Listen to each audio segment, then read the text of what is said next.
once again sitting in my chair, and I wanted to share with you some of the things that I've been thinking about over the past week.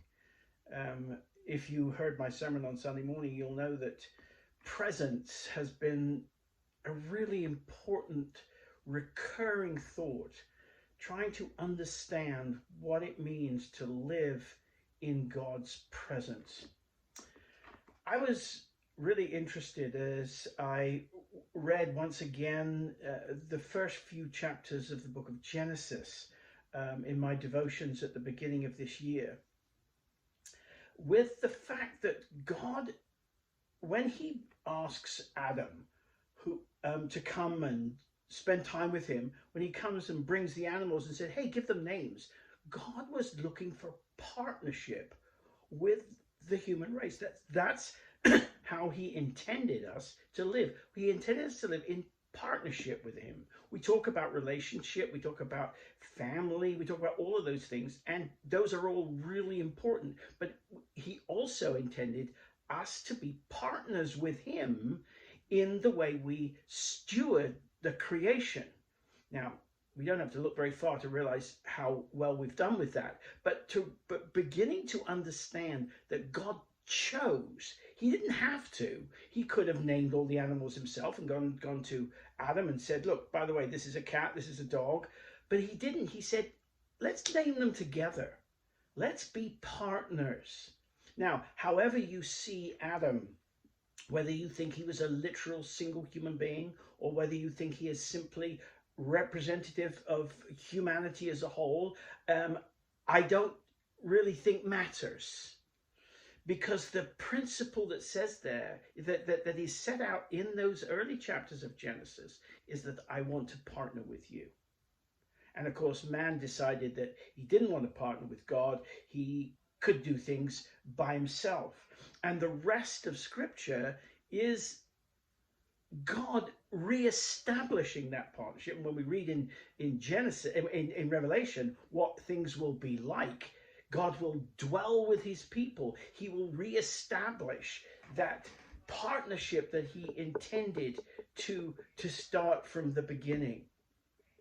And as I've thought about presence and partnership, I've thought about the fact that one of the things that's so difficult about really understanding and experiencing the presence of God is this simple human lack of visuals.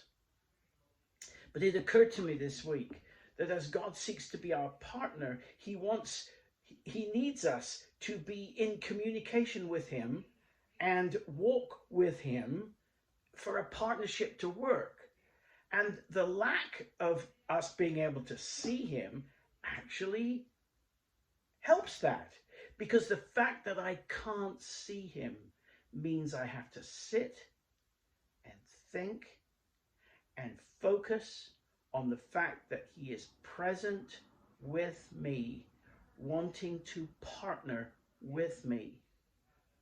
I don't know if you've heard any of Yomi's contributions to this page, but like him, I've begin each of my day's devotions with a time of quiet and a time of silence, simply for that reason. I want to be focused on the fact that even though I can't see him, even though I can't hear audible voices, he is very, very present with me, and that my day is meant to be lived in partnership with him. That's how he chose.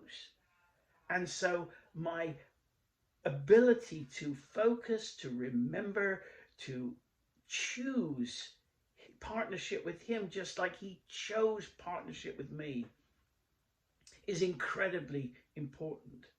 And unless I concentrate on that, I urge you to listen to the testimony that we put up on here with the interview that Li Ling did with Jesse, because she speaks so clearly about how her experience of this, how her experience of being undone in order that she might be redone. And I think I'm experiencing that in a different way than she is, but my understanding of walking in the presence of God is being undone so that it might be redone in a new way. I pray that God is continuing to bless you, and please share the blessings that God is giving you in order that we might bless one another. God bless you all.